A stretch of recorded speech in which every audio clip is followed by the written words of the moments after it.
Puji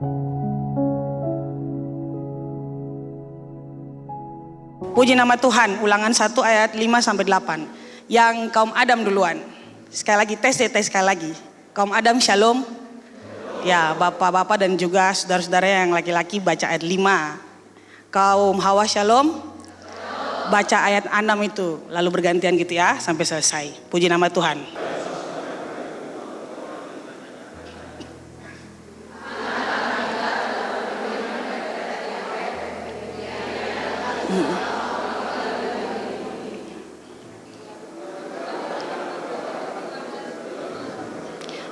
Maaf, bisa ulang juga? Akan kayak kurang harmoni kah? Mana? Ulang 1, 2, 3.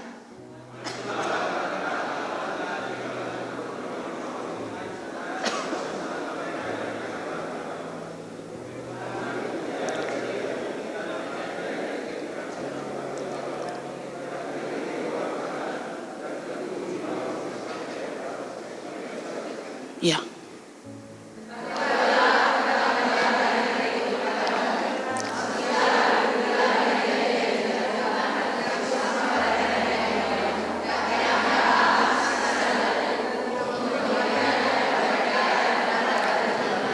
Puji Tuhan Yesus. Jadi hari ini khotbah saya beri judul bongkar kemahmu dan berjalanlah terus. Semua katakan? Oke, puji nama Tuhan. Jemaat yang Tuhan Yesus kasihi, Kitab Ulangan merupakan kitab yang berisi pengulangan hukum-hukum Allah dan sejarah umat Israel yang disampaikan Musa di seberang Sungai Yordan. Kalau tadi saudara baca ya, kitab ini disampaikan pada tahun ke-40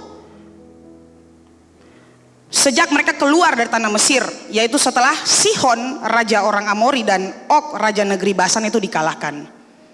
Nah, jadi saudara, ini adalah masa sebelum umat Israel memasuki tanah Kanaan dan sebelum Musa itu mengalihkan kepemimpinannya kepada Yosua. Kita semua tahu ya, Musa dan Harun tidak diizinkan untuk memasuki tanah Kanaan. Jadi ini masa-masa transisi sebelum pergantian kepada Yosua, saudara. Hanya Yosua yang membawa umat Tuhan masuk ke tanah perjanjian.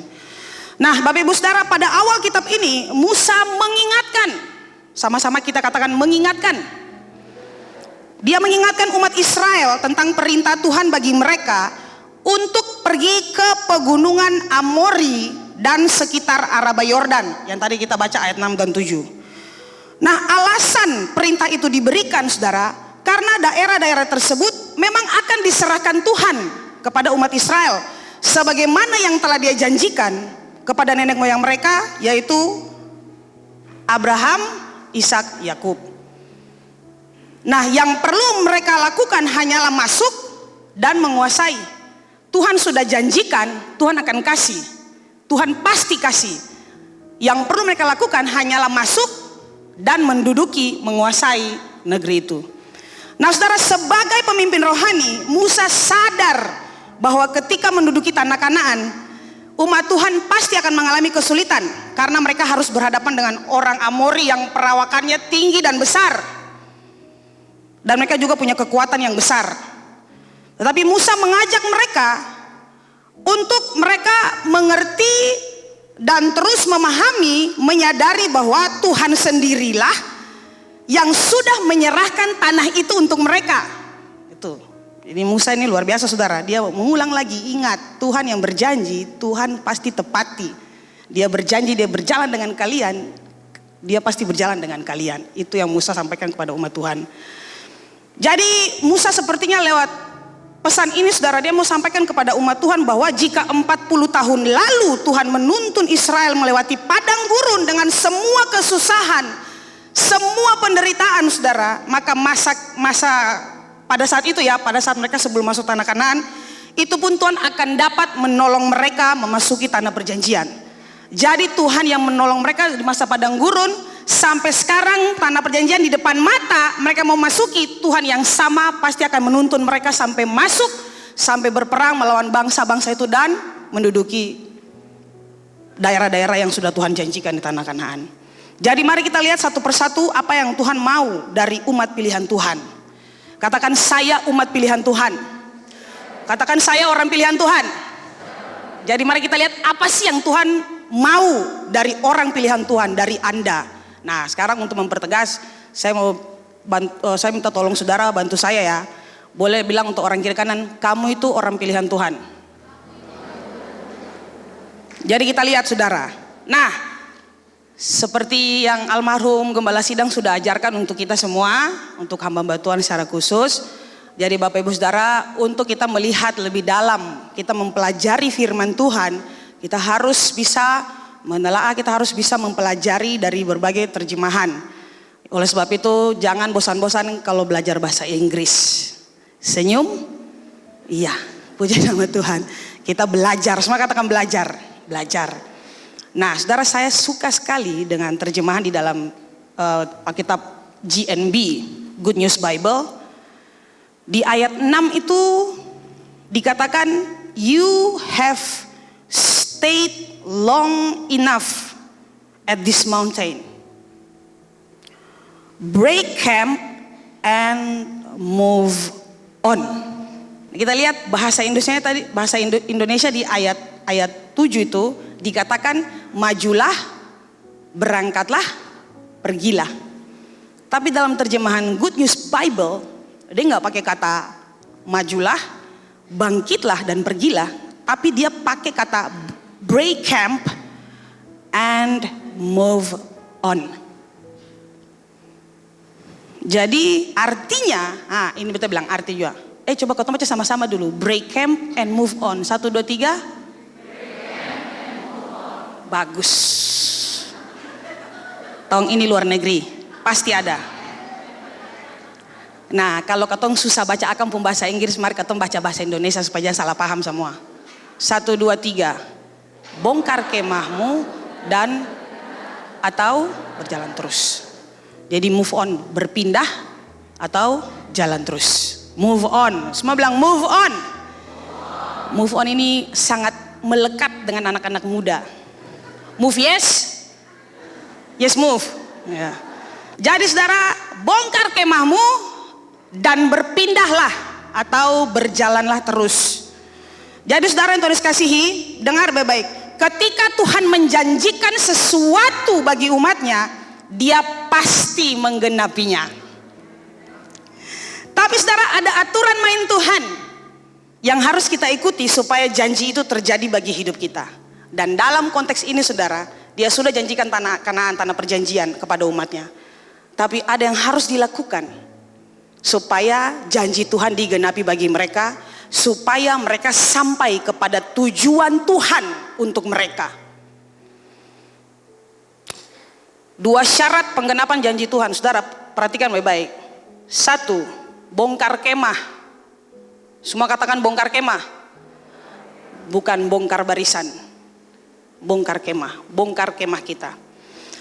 Nah, Bapak Ibu Saudara yang Tuhan kasihi, kemah adalah tempat tinggal sementara bagi orang Israel pada saat itu. Ya, mereka seperti nomaden ya, karena memang mereka tujuannya kan tanah Kanaan.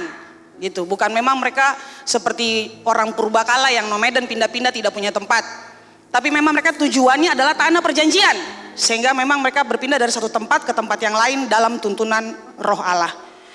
Jadi saudara, mereka berpindah dari tempat satu ke tempat yang lain. Tapi dalam konteks cerita Musa dalam kitab Ulangan pasal 1 ini saudara, sudah tahun ke-40, sudah saatnya masuk. Tuhan bilang, kamu ini sudah terlalu lama, long enough, terlalu lama kamu ini ada di Gunung Horeb. Stay terlalu lama di Gunung Horeb, padahal Gunung Horeb bukan tujuan. Berkemah terlalu lama di Gunung Horeb, padahal tanah yang Tuhan janjikan, tujuan Tuhan bagi mereka itu ada di depan mata. Tuhan bilang terlalu lama di berkemah.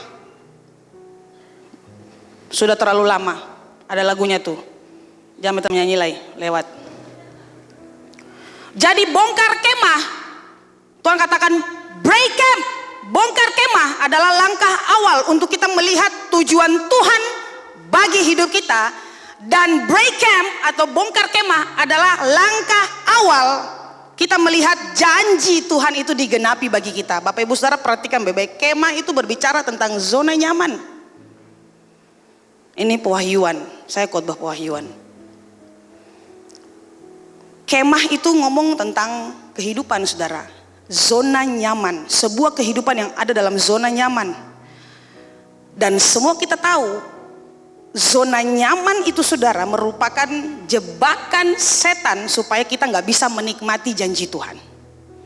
Zona nyaman merupakan jebakan setan supaya kita nggak sampai pada tujuan Tuhan. Selama kita ada dalam kemah, kita tidak akan bisa melihat janji Tuhan digenapi bagi kita. Selama kita ada dalam kemah, kita nggak akan pernah melihat tujuan Tuhan itu terjadi bagi kita. Saya kasih contoh Abraham. Bapak ibu saudara, Abraham itu Tuhan berjanji buat dia, aku akan menjadikan keturunanmu seperti bintang di langit dan pasir di padang gurun itu. Bagaimana Abraham bisa memvisualisasikan tools itu kalau dia nggak keluar lihat. Jadi Abraham ketika ada di dalam kemah, Tuhan berfirman buat dia, Abraham keluar dari kemahmu, aku akan tunjukkan kepadamu seperti apa janjiku bagimu. Kalau Abraham hanya stay di dalam kemah, dia nggak keluar, dia nggak akan pernah melihat bagaimana janji Tuhan bagi dia. Tapi ketika Tuhan panggil dia keluar dari kemah itu saudara, dia keluar, lalu Tuhan mulai berfirman, aku akan menjadikan keturunanmu seperti bintang di langit. Abarange, dia bintang teh, bintang. Dia pakai tools bintang, dia pakai tools pasir. Abarange, dia pasir teh, pasir. Oh iya Tuhan, seperti inikah janjimu bagiku. Jadi saudara, selama Abraham di dalam kemah, dia nggak akan pernah lihat itu. Makanya Tuhan bilang keluar dari situ, keluar dari zona nyamanmu. Ada hal besar yang aku siapkan untukmu, keluar dari situ. Makanya Abraham keluar dan Abraham lihat, wow Tuhan, ini bukan hanya besar, terlalu besar yang Tuhan janjikan bagiku. Saudara, sama seperti bangsa Israel. Jadi kemah atau zona nyaman adalah gambaran dari rasa sedih dan kecewa yang berkepanjangan. Shalom anak muda. Zona nyaman itu rasa sedih dan kecewa yang berkepanjangan. Sudah selesai di 2023, bawa penyesalan di 2024. Akhirnya lagu muncul. Beta yang jadi sombar. Tuh? Akhirnya lagu muncul. Saudara menyesali kenapa dipikawan dengan orang lain. Tuh waktu keseng. Beta yang jadi sombar. Saya menyanyi. Beta yang jadi sombar. Yang menyanyi bukan anak muda, orang tua. Cilaka 12. Orang tua aja menyanyiakan. Ini anak muda saja. Hancur sudah. Akan pun ending tuh. Beta sadar. Beta sadar. Saya mampu menyanyi. Barang tak lalu sakit pastore.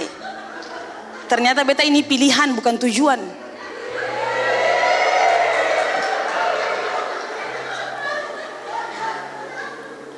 Beta sadar beta ini pilihan bukan tujuan. Yo sondor mau bongkar akan kemah tuh.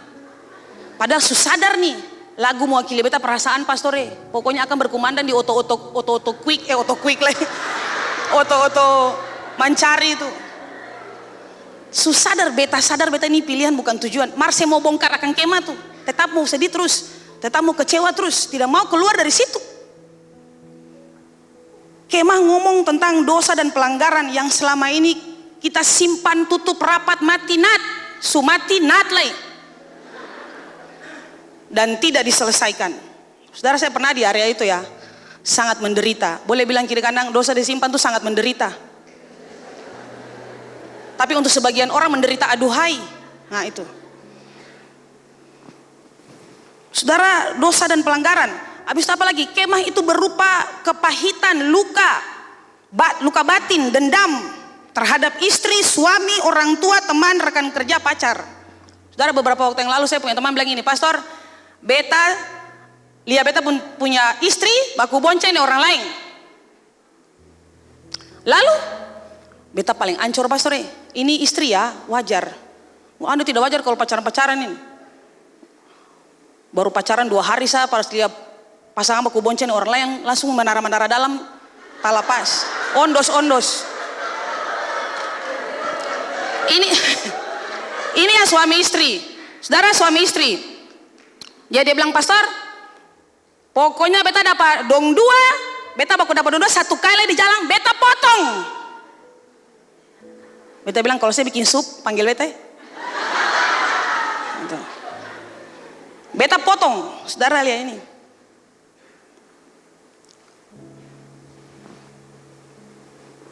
Kita nyaman dengan perselingkuhan, kita nyaman dengan dosa. Kita ada di zona itu, kita nggak mau bongkar kemah itu. Kita nggak mau. Saudara, dalam konteks itu Tuhan bicara buat saya gini. Saya lihat bukan beta yang bongkar, tapi dorang yang harus bongkar.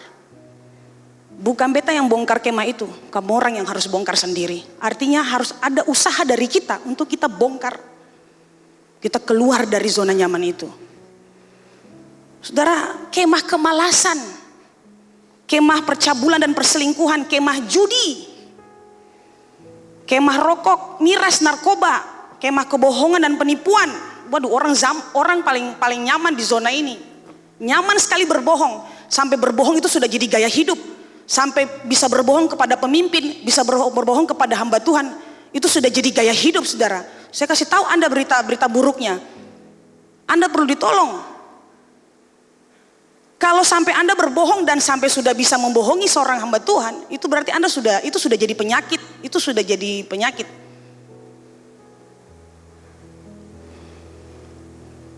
Kemah sakit penyakit, kemah kesombongan dan arogansi. Kemah kompromi dengan pelanggaran dan kejahatan di dalam rumah Tuhan. Dan banyak. Kita ada dalam kemah itu, kita gak mau keluar dari situ. Ada juga orang yang sekarang mungkin sedang menyembunyikan diri dalam kemah kesedihan dan air mata yang berkepanjangan. Kita gak tahu kalau mungkin dia terluka di rumah. Kita gak tahu mungkin masalah rumah tangganya. Kita gak tahu teman kita bagaimana, kita gak tahu. Dan Tuhan ingin kita membongkar zona nyaman kita. Bukan Tuhan yang membongkar kita, tapi kita yang membongkar. Tuhan bilang buat saya sebagai wujud, sudah selesai. Sekarang saatnya saya move on. Saya pindah. Kenapa bongkar lady? Tandanya bagi saya bahwa kamu sudah selesai. Jadi saudara, saya bilang buat Anda, kalau Anda ada di area ini, dalam kemah-kemah ini, dan mungkin yang tidak saya sebutkan, kalau Anda mau lihat tujuan Tuhan, kalau Anda mau lihat janji Tuhan digenapi bagi Anda harus segera bongkar itu. Kalau enggak, dalam kemah, Anda hanya bisa lihat orang itu mencapai tujuan Tuhan. Anda hanya bisa melihat orang lain berjalan menuju tanah perjanjian, menikmati janji Tuhan. Anda hanya lihat dari kemah, mereka berjalan menuju tempat yang sudah Tuhan janjikan. Dan Anda hanya mengagumi mereka karena mereka sampai di situ, tapi Anda masih tetap di dalam kemah. Anda hanya melihat mereka satu persatu jalan, lalu menganalisa, rok terlalu pendek, kaki kudis, semua. Ini saya bicara realistis. Mulai menganalisa, almarhum Gembala Sidang katakan berhentilah menganalisa orang lain. Belajarlah untuk menganalisa diri sendiri. Kalau tidak, engkau tidak akan mencapai tujuan Tuhan dalam hidupmu. Itu kata Gembala. Kalau mau bukti lain, nanti beta kirim akan punya quote para Bapak Ibu. Kenapa kita menganalisa orang? Karena kita nggak sampai di situ. Kita nggak ada di posisi orang itu, makanya kita menganalisa mereka. Lihat situ, kita lihat duduk, keluar dari situ, jalan dengan mereka Bapak Ibu ke tujuan Tuhan itu. Bongkar kemah itu, selesai di situ. Sekarang kita pindah kemana? Ke tanah Kanaan di muka ini. Yang sebentar lagi ini bangsa Israel masuki dengan Yosua.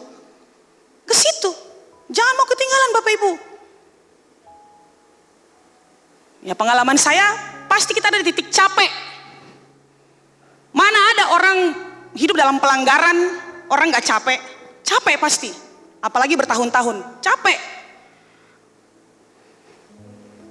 Yang kedua, saudara kalau melihat janji Tuhan digenapi bagi Anda, move on. Tadi bongkar kemah, sekarang pindah. Atau jalan terus, semua katakan move on. Nah jemaat yang Tuhan kasihi, setelah membongkar kemah, langkah iman selanjutnya adalah pindah. Tuhan Allah memberikan jaminan kemenangan kepada umatnya. Dalam Ulangan pasal 1 ayat 8. Tadi kita punya pembacaan di ayat yang ke-8. Firman Tuhan katakan, ketahuilah aku telah menyerahkan negeri itu kepadamu. Jadi Tuhan sudah menjanjikan dalam perjalanan ini, beta suka si akan persih, jalan saja. Hanya jalan saja, jalan terus. Beta suka si negeri itu buat sih. Yang berikut, Ulangan 11 ayat 24 saudara. Dalam versi firman Allah yang hidup. Dikatakan, kemanapun kamu pergi, tanah yang kamu pijak akan menjadi milikmu. Haleluya saudara. Yosua 1 ayat 3, setiap tempat ini saudara, ini Tuhan mengulangi janjinya kepada Musa, dia ulang untuk Yosua. Yosua dengan apa baik? Seperti kita bilang untuk Musa, sekarang kita bilang buat saya, setiap tempat yang akan diinjak oleh telapak kakimu, kuberikan kepada kamu. Itu dia. Tempat apa pastor? Setiap tugas yang engkau jejaki, Tuhan kasih kemenangan di situ. Tanggung jawab yang Tuhan kasih di kantor, engkau jejaki, ada kemenangan di situ. Setiap tanggung jawab yang diembankan kepadamu, engkau jejaki tanggung jawab itu, kemenangan di situ. Itu menjadi milikmu, artinya kemenangan engkau raih. Artinya semua tugas yang dikasih oleh pimpinan, saya kerjakan semua dengan baik, itu kemenangan. Tuhan janjikan itu untuk kita Bapak Ibu Saudara. Dia jamin itu untuk kita. Masukilah, dudukilah negeri yang dijanjikan Tuhan. Itu kalau dalam terjemahan baru ayat 8. Masukilah, dudukilah negeri yang dijanjikan Tuhan. Tuhan bilang, saya sudah jaminkan itu menjadi milikmu, kamu hanya perlu masuk saja. Masuk, duduki, kamu pasti akan menang. Jadi saudara harus ada pergerakan. Katakan pergerakan. Pergerakan untuk tujuan Tuhan dan janji Tuhan terjadi bagi mereka, itu harus ada pergerakan. Sama, apapun yang Tuhan janjikan untuk kita Bapak Ibu, kita harus ada pergerakan untuk merebutnya. Saudara bayangkan waktu Simon Petrus dengan Andreas dong menjala ikan sepanjang malam tidak dapat apa-apa. Pagi hari Yesus datang, tebar jala di kiri. Tuhan, semalam-malaman kami sudah tebar jala di kiri, kanan, muka, belakang, atas, bawah. Sehingga ada ikan. Tuhan bilang, tebar jala saja. Tuhan mampu enggak bilang gini, ikan naik perahu sekarang? Naik. Mampu seng? Mampu. Tuhan mampu bilang ikan, Petrus dengan dia punya anak buah semua nih, dia punya teman-teman sudah susah payah menjala sepanjang malam. Sekarang ikan, wih, ikan. 200 ekor, 500 ekor, naik sekarang, 1, 2, 3, naik. Nah, itu bisa.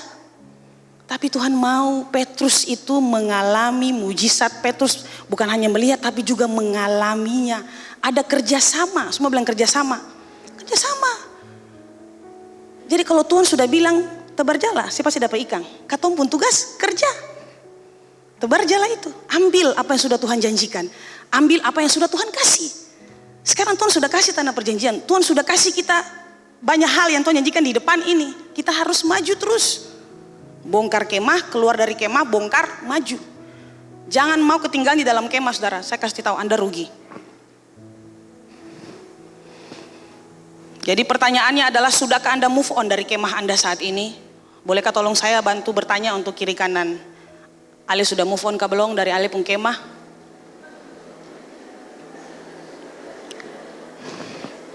Anak-anak muda shalom. Sudah move on? Hah? Oh. Kemarin kita bilang di YouTube, kamu berbohong. Ah, itu dia. Cuma nyanyi kan kuat-kuat loh. Supaya orang-orang tua dengar lagu nih. Kamu berbohong. Ah, itu dia. Kamu lukai. Coba kau pikir, di mana ada cinta seperti ini. Terus?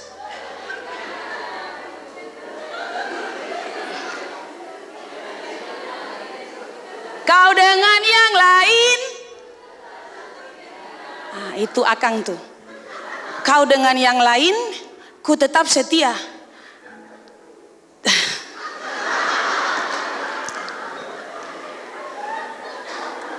Dan lagu-lagu ini menjadi lagu-lagu yang sangat inspiratif bagi anak muda. Kalau patah sepatah-patahnya menara-menara dalam. Masa kamu berbohong, aku percaya. Ini lagu sing Alkitabiah. Sama kayak lagu satu lah itu. Aku terjatuh dan tak bisa bangkit lagi. Bapak ibu saudara, tolong anak-anak diperhatikan, jangan dengar lagu sembarangan ya. Nanti kita di sini pelayanan sama saja, tidak bangkit-bangkit. Karena di rumah dengar lagu seperti begitu. Coba bayangkan, kau tinggalkan aku, ku tetap di sini. Kau dengan yang lain, ku tetap setia. Aduh Tuhan. Anak-anak muda shalom. Yang orang tua jangan nyanyi ya. Ini anak muda saja. Aduh bahaya nih kalau Anda menyanyi ini. Jangan, ini anak muda saja. Ini bukan selingkuhan. Ini anak-anak muda saja. Jadi saudara, ini lagu nih bukti bahwa saudara tidak bisa move on. Kalau su lapas-lapas saja, jangan minta balelai. Harga tomat mahal, cili mahal, bawang mahal, harga diri lebih mahal dari itu. Yang perempuan amin? Mudah-mudahan bikin Akang.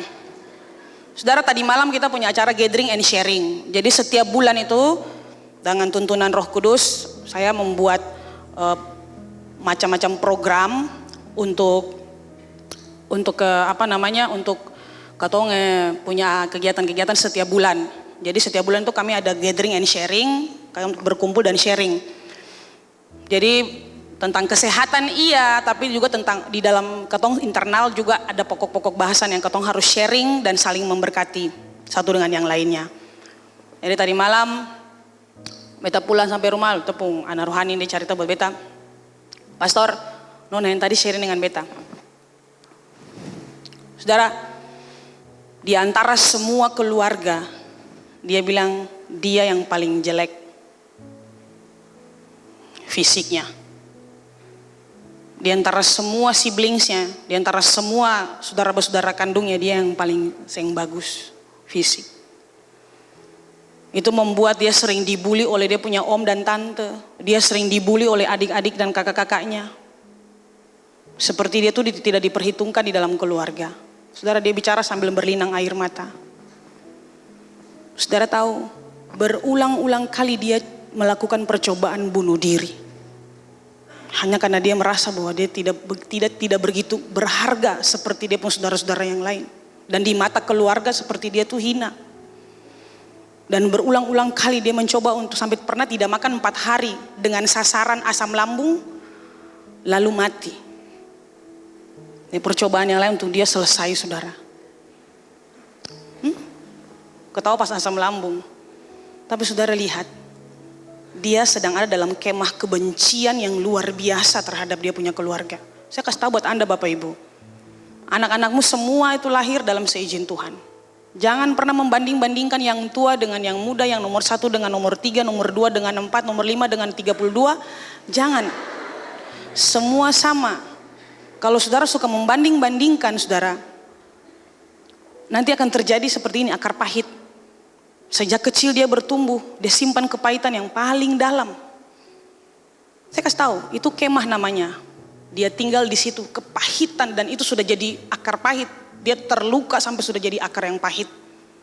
Membuat dia benci. Dia benci dengan dirinya sendiri. Kenapa saya begini? Kenapa saya nggak sama seperti teman-teman, seperti saudara saya yang lain yang mungkin lebih cantik dari saya? Dan kalau kamu ada di sini dengar firman Tuhan hari ini, dengar pastor bilang buat kamu yang bertelinga, yang memang punya masalah ini, kamu itu bernilai, kamu itu berharga, kamu itu cantik. Jadi kalau tidak ada orang puji kamu di rumah, datang gereja sini ketemu puji saya tiap hari. Jangan ketemu kerja lagi, ketemu puji Alisa. Saudara, kadang-kadang orang melukai kita, aduh sampai di sumsum tulang belakang, itu paling sakit ya. Mau istri lah, mau suami lah, mau rekan kerja, apalagi di kantor. Aduh, noleh kiri kanan dulu, bilang kantor nih barat. Bilang kantor nih barat. Amin, yang kerja di kantor semua amin. Barat. Barat pastor, barat biar apa lagi. Barat. Tapi katong dituntut sebagai anak Tuhan, katong harus jadi orang Kristen yang bertumbuh. Jadi murid yang bertumbuh. Tunjukkan bahwa beta ini bertumbuh. Beta sayang stagnan. Saudara, apa yang Anda lakukan ketika Anda dilukai? Saya pernah kasih tahu ini di Komsel gabungan. Apa yang Anda lakukan ketika Anda dilukai? Kalau Anda orang lemah, Anda pasti membalas. Kalau Anda orang kuat, Anda pasti mengampuni. Tapi kalau Anda orang cerdas, Anda pasti mengabaikan. Sekarang pertanyaan saya, kalau Anda dilukai di antara 3 orang ini, Anda tipe yang mana? Jangan jawab lah. Janganlah kau jawab. Jawab saja dari dalam hati. Jawab dalam hati. Dengar, beta berdiri di sini di hadapan Tuhan Allah yang tahu beta punya kehidupan. Beta masuk kategori kuat dan cerdas. Beta terlatih menjadi orang yang sangat mengampuni. Beta bukan khotbah omong kosong di sini. Beta hidup jadi berkat, jadi saksi di depan Bapak Ibu Saudara. Beta saya khotbah omong kosong di sini. Beta khotbah apa yang beta hidupi. Lukai saya, hianati, ludah sekalipun, saya tetap mengampuni Anda. Karena saya tipe orang kuat dan cerdas. Cerdas, kenapa? Karena Roh Kudus yang buat beta sampai jadi pribadi yang seperti gini. Bukan dengan beta kekuatan, enggak. Saudara, dibutuhkan waktu yang lama untuk membentuk sebuah karakter yang kuat dan cerdas seperti ini. Bukan saudara dijahati 2-3 kali langsung kuat, enggak. Bertahun-tahun saya alami ini. Gak pernah membalas saudara. Saya gak pernah balas. Saya gak pernah hantam orang dari mimbar nih. Sekalipun saudara lukai saya gak pernah pakai khotbah untuk hantam Anda. Tidak pernah. Karena setiap kali saya mau mengajar, saya selalu tanya Tuhan, Tuhan apa yang saya mau sampaikan untuk umat-Mu? Karena saya rasa hamba Tuhan dan pendeta seperti apa ini saya kalau saya pakai firman Tuhan untuk hantam jemaat, hantam orang-orang yang lukai saya, enggak. Tapi kalau firman Allah relate, jangan Anda pikir saya menyinggung Anda.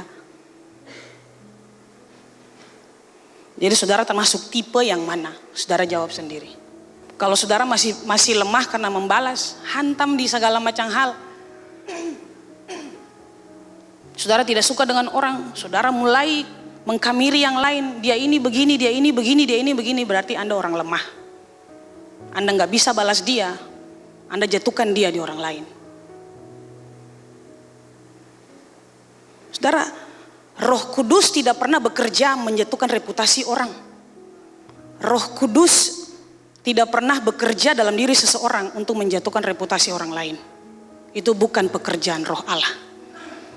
Itu bukan pekerjaan Roh Kudus. Bukan. Roh Kudus selalu membangkitkan satu dengan yang lain. Jadi kalau kita ada dalam kemah terluka, kita membalas, saya bisa tahu begitu saudara. Bersungut-sungut, tadi malam kita ngomong tentang persungutan di youth. Kita dalam kemah ini, saya bilang buat Anda, keluar cepat dari situ. Tuhan itu sudah janjikan bagianmu di depan matamu sekarang. Keluar dan raih itu, ambil itu. Sebelum terlambat saudara, kita gak pernah tahu sampai kapan kita hidup. Saudara, ada seorang hamba Tuhan berkata, hidupilah hari ini seolah-olah kamu besok sudah tidak ada. Hidupilah hari ini seolah-olah kamu hanya hidup hari ini dan besok sudah tidak ada lagi. Artinya sudah tidak bernyawa lagi. Hidupilah hari ini seolah-olah kamu hanya hidup hari ini saja. Oleh sebab itu semua kesempatan yang baik yang Tuhan kasih, ambil. Setiap tawaran yang baik yang Tuhan kasih, ambil. Termasuk keluar dari kemah ini. Bongkar dia. Saya tahu saudara, orang-orang GKRI hidup, orang-orang yang sangat banyak punya potensi dalam hidup. Saya kagum dengan semua orang yang ada di sini. Saudara tuh orang-orang hebat. Saudara tuh orang-orang sangat luar biasa. Jadi jangan sampai hanya karena hal-hal yang saudara rasa, aduh, jadinya setan bikin kacau semua hal. Kita jadinya nggak melihat janji Tuhan. Kita hanya lihat orang mengalami penggenapan janji Tuhan, orang mengalami janji Tuhan, tapi kita enggak. Rugi Bapak Ibu. Bapak Ibu Saudara, harus ada satu titik di mana kita capek begini, harus sebelum terlambat. Kita selesai sudah begini sebelum terlambat. Kalau Anda adalah orang benar, kalau Anda hidup benar, kalau Anda berjalan dalam kebenaran, dan tapi mengalami banyak sekali tekanan dan air mata, saya kasih tahu, tabah hati dan kuat hati. Karena semakin dekat dengan berkat, semakin kencang serangan. Keep moving on. Teruslah berjalan. Saya ulangi, kalau Anda hidup benar, Anda berjalan dalam kebenaran, sekalipun saudara ada air mata, ada tekanan yang luar biasa, ada penganiayaan, ada fitnahan datang menghampiri hidup Anda, saya mau kasih tahu, kuat hati dan tabah hati.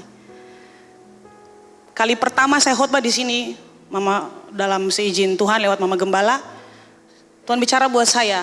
Saudara ingat ya, saya khotbah hari itu. Saya kasih tahu buat Anda kan, apapun yang terjadi sampai tanggal 31 Desember, kuatkan hatimu, tabahkan hatimu.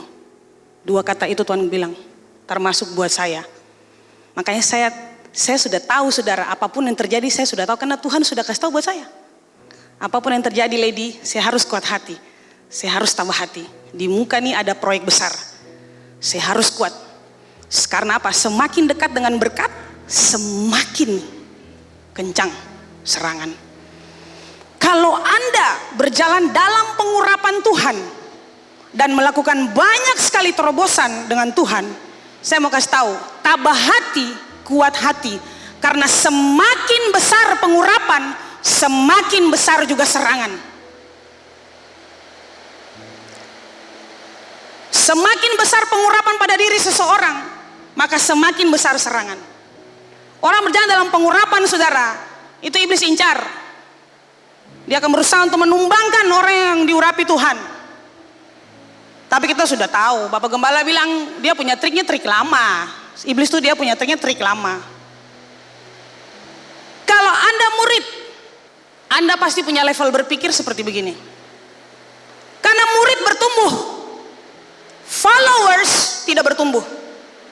Seorang murid dia bertumbuh dalam Tuhan. Dia punya kerangka berpikirnya tuh sudah semuanya lihat dari sudut pandang Tuhan, bukan dari manusia. Tapi seorang follower, seorang pengikut, dia lihat segala sesuatu bukan dari sudut pandang Tuhan. Makanya kalau ada serangan, dia serang balik, dia hantam balik. Dia nggak peduli siapapun yang terluka, dia hajar. Makanya saya di pemuritan saya kasih tahu, seseorang dikatakan bertumbuh, seseorang dikatakan murid, bukan dinilai diukur dari seberapa lama dia bergereja, tapi dilihat dari perubahan-perubahan di dalam karakter hidupnya. Dulu dia begini, sekarang dia begini. Ada perbedaan yang mencolok. Dikatakan bertumbuh. Bukan karena orang itu lama di gereja. Orang lama di gereja bukan masuk kategori murid, belum tentu. Harusnya orang lama di gereja sudah harus jadi guru, jadi soko guru. Dia harusnya bertumbuh, bahkan dia berbuah, sehingga buah itu menghasilkan buah yang lain. Bukankah kita mau dapat tanaman yang baru, kita tanam biji dari buah? Dia harus berbuah supaya dari buah itu menghasilkan buah yang lain, kehidupan yang lain. Jadi semakin besar pengurapan, semakin besar serangan. Saya mau kasih tahu buat Anda, keep moving, terus bergerak, maju terus. Hanya karena kamu belum melihat jalan terbuka, bukan berarti Tuhan nggak bekerja. Hanya karena kamu belum melihat jalan, bukan berarti Tuhan nggak doing something. He does. Dia sedang buka jalan. Anda nggak bisa lihat, karena Allah itu roh. Anda nggak bisa lihat apa yang dia lakukan. Jadi maju saja. Di depan itu Tuhan bilang, beta suka itu parse, maju saja. Saudara, aplikasinya buat kita di pagi hari ini, saya sudah selesai. Saudara, Anda dan saya adalah umat pilihan Tuhan. Yang percaya katakan amin. Yohanes 15 ayat 16 berkata, bukan kamu yang memilih aku, tapi akulah yang memilih kamu. Kita baca.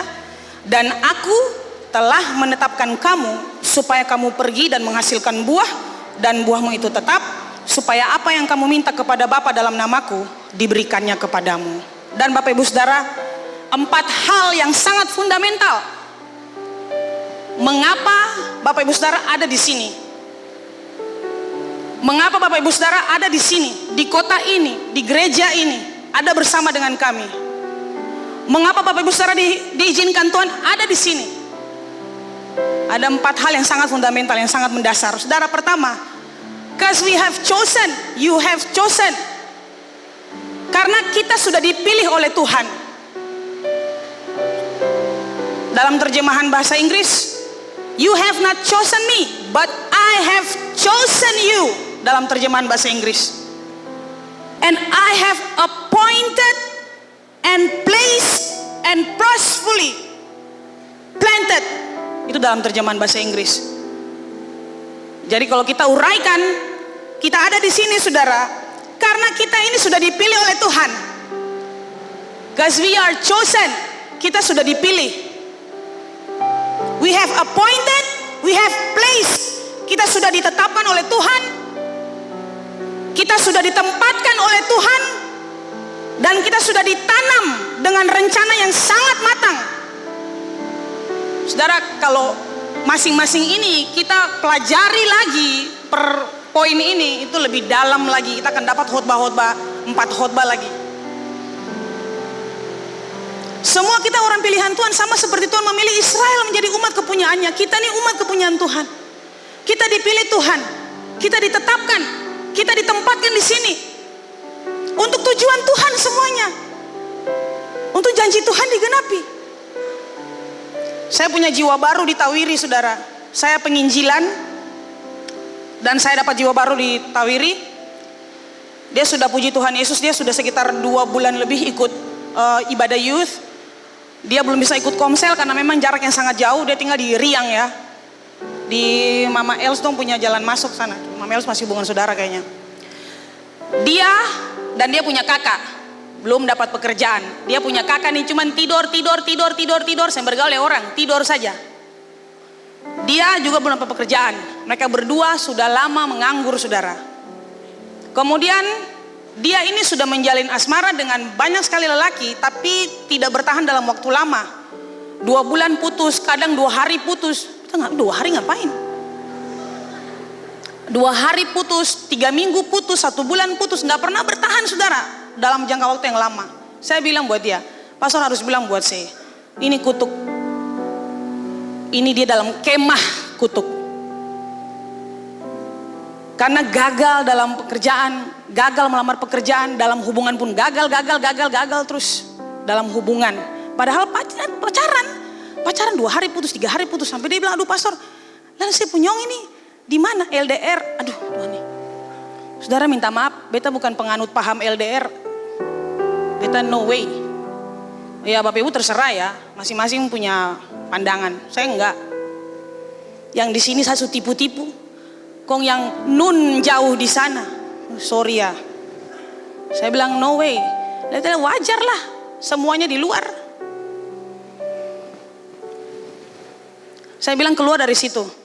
Tuhan sudah pilih kamu, Tuhan mau kamu itu berbuah. Tadi kita baca Yohanes 15 ayat 16, kita dipilih supaya menghasilkan buah. Tujuan Tuhan memilih kita supaya kita pergi menghasilkan buah dan terus berbuah. Go, bear fruit, and keep on bearing. Tujuan Tuhan memilih kita, menempatkan kita di sini, pergi menghasilkan buah dan terus berbuah. Bagaimana kita bisa pergi kalau kita masih dalam kemah? Bagaimana kita bisa pergi dan menghasilkan buah kalau kita hanya hidup di kemah itu? Sakit hati, dendam, berbohong, selingkuh, percabulan, pornografi di situ terus. Bagaimana kita bisa menghasilkan buah? Karena menghasilkan buah dan terus berbuah itu ngomong soal kemenangan. Tadi pagi saudara Tuhan bilang buat saya, yang namanya pembuahan itu berkaitan dengan kemenangan. Selesai. Jadi Tuhan bilang, pergi menghasilkan buah dan teruslah berbuah. Saudara, Tuhan ingin pakai rumah tangga Anda, Tuhan ingin pakai bisnis dan karir Anda, Tuhan ingin pakai pendidikan Anda, Tuhan ingin pakai pelayanan Anda untuk hanya satu tujuan, berbuah. Inilah tujuan Tuhan memilih Anda dan saya di bumi ini, di bangsa ini, di kota ini, di kantor Anda, di toko Anda, di kampus Anda, di rumah tangga Anda sekarang. Dan berbuah itu dia identik dengan menang. Orang yang menang dia pasti menghasilkan buah. Orang yang berbuah adalah pemenang. Selesai. Orang yang berbuah adalah pemenang. Selama sebuah pohon tidak menghasilkan buah, dia bukan seorang pemenang. Anda hanya akan bisa dikategorikan seorang pemenang kalau ada buah-buah yang Anda hasilkan. Saya ngomong buah bukan hanya sekedar perbuatan baik. Kalau baik semua orang baik. Saya bilang di pemuritan, Adam waktu lihat buah itu, wah sangat baik. Toh Hawa lihat buahnya sangat baik. Nah, saya bilang buat anak-anak muda, kata orang ini kadang jatuh dalam cinta, makanya namanya jatuh cinta Tukio. Hanya karena baik, pastor. Ya, coba lihat. Kalau bilang baik, semua buah orang buat baik. Tapi bertumbuh dalam kebenaran untuk lakukan firman Allah itu tidak mudah. Makanya saya bilang, orang yang menghasilkan buah itu dia pemenang. Karena menang dan berbuah itu sangat relate. Saudara,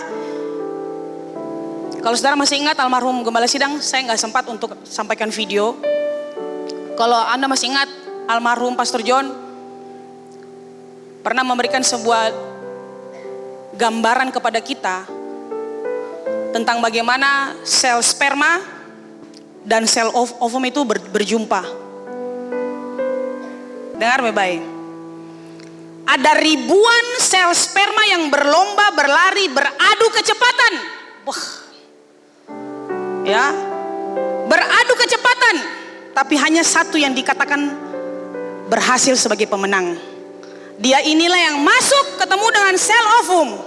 Dan terjadilah pembuahan. Semua bilang buah. Lah katong ini buah. Kata orang adalah hasil dari ribuan sel sperma yang berlari. Adu kecepatan, siapa yang cepat dia dapat. Dia lari, hanya satu saudara yang dikategorikan sebagai pemenang. Hanya satu sel sperma yang dikatakan sebagai pemenang. Dia ketemu dengan sel ovum, jadi pembuahan, jadilah semua ini kita. Jadi Anda dan saya terlahir dengan benih kemenangan, benih pemenang, benih kedahsyatan.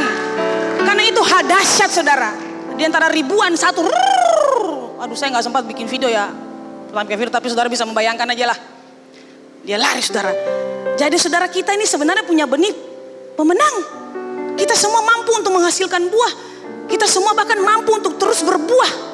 Tapi pertanyaannya, kita keluar nggak dari kemah? Keluar dulu dari kemah, bongkar dulu kemahnya, baru kita pergi. Kita pergi kemana? Ke tempat yang sudah Tuhan janjikan. Kita pergi kemana? Ambil apa yang sudah Tuhan janjikan buat Anda. Baru Anda bisa bersaksi, Tuhan itu hebat. Dulu beta pun hidup begini. Nah itu tujuannya tadi malam dan setiap bulan kita adakan gathering and sharing di youth. Supaya orang-orang yang sudah lolos area-area itu, mereka saksikan kepada anak-anak baru. Beta dulu jahat, beta dulu nakal, beta dulu yang berguna, beta dulu begini dan sebagainya. Tapi sekarang Tuhan pilih beta, Tuhan pakai beta, Tuhan berkati beta. Itu tujuannya saudara. Jadi luar biasa. Boleh bilang kiri kanan, senyum buat dia. Bilang Ale itu lahir dengan benih pemenang. Haleluya. Puji nama Tuhan.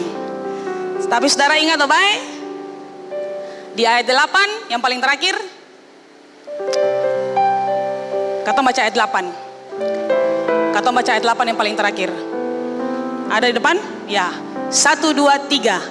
Ketahuilah, aku telah menyerahkan negeri itu kepadamu. Masukilah, dudukilah negeri yang terus.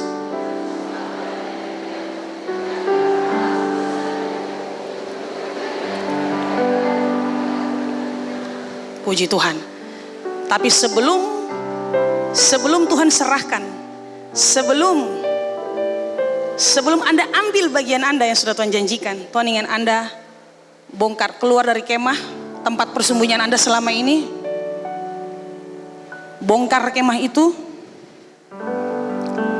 supaya engkau dapat berjalan maju menuju ke tempat yang sudah Tuhan siapkan bagimu dan keluargamu. Bapak-bapak rumah tangga, berkat itu diperintahkan oleh Tuhan, itu dari kepala, dari Anda. Kalau ada hal-hal yang Anda rasa saya ada di kemah ini nih, pastor, keluar dari situ. Karena dia mengasihi Anda, istri Anda, dan anak-anak Anda. Satu perbuatan yang salah yang Anda lakukan akan sangat berdampak kepada keturunanmu. Ingat baik-baik. Selama Anda hidup, taburlah yang baik. Karena semua kita tahu, masa penuaian itu, dia tidak sama jumlahnya seperti masa menabur. Semua kita tahu itu, waktu kita menabur hanya satu bibit, satu. Tapi ketika kita menuai, ada puluhan bahkan ratusan buah. Semua kita tahu, kita menabur, kita menuai itu lebih banyak. Jadi selama Anda hidup, kalau Anda hidup salah, saudara, keluar dari kemahmu, lalu Anda menghidupi sebuah kehidupan yang menjadi berkat, tabur yang baik buat orang lain. Supaya waktu Anda menuai kebaikan berlimpah-limpah. Sebaliknya, kalau Anda tabur yang salah, menabur yang salah buat orang lain, maka Anda juga akan menuai semua kesalahan dan kejahatan berlimpah-limpah, Bapak Ibu. Dan itu bukan hanya pada masa Anda yang rasakan, tapi keturunanmu merasakannya. Jadi kalau mau lakukan sesuatu, Bapak Ibu, berhati-hatilah. Berhati-hatilah.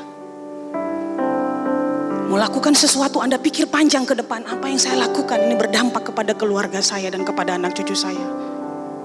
Saya selalu bilang di sini, Bapak Ibu, Jemaat Air Hidup Ambon, bijaklah.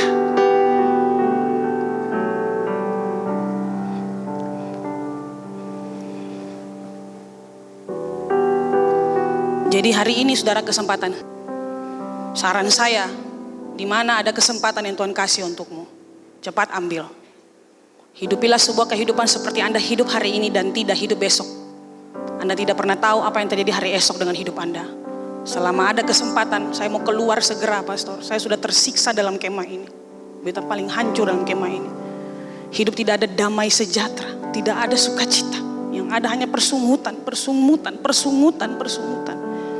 Dan Anda tahu, dosa yang paling dibenci Tuhan adalah dosa persungutan.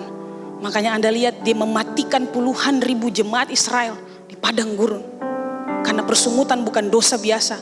Persungutan bukan hal biasa. Tapi persungutan itu masuk kategori dosa yang paling dibenci Tuhan. Ngapain Tuhan membunuh orang sampai sekian banyak di padang gurun, Tuhan kasih mati dorang. Tuhan hanya murka kepada dosa. Oleh sebab itu jadi pelajaran untuk kita bahwa persungutan masuk kategori dosa. Tuhan membenci dosa, makanya dia kasih mati itu umat Israel. Bersungut tentang pemimpin, bersungut tentang makanan, minuman. Keluar dari zona itu, saudara. Dan saya tahu Tuhan mau pakai Anda luar biasa. Tepuk tangan dulu buat Tuhan Yesus. Saya tahu Tuhan mau pakai Anda luar biasa. Saya tahu Tuhan mau pakai Bapak Mario juga luar biasa. Semakin luar biasa lagi dari tahun kemarin. Saya tahu Tuhan mau pakai Anda semua luar biasa. Dan mari dengan kerendahan hati kita menghadap Tuhan. Tuhan, apa yang harus kita selesaikan?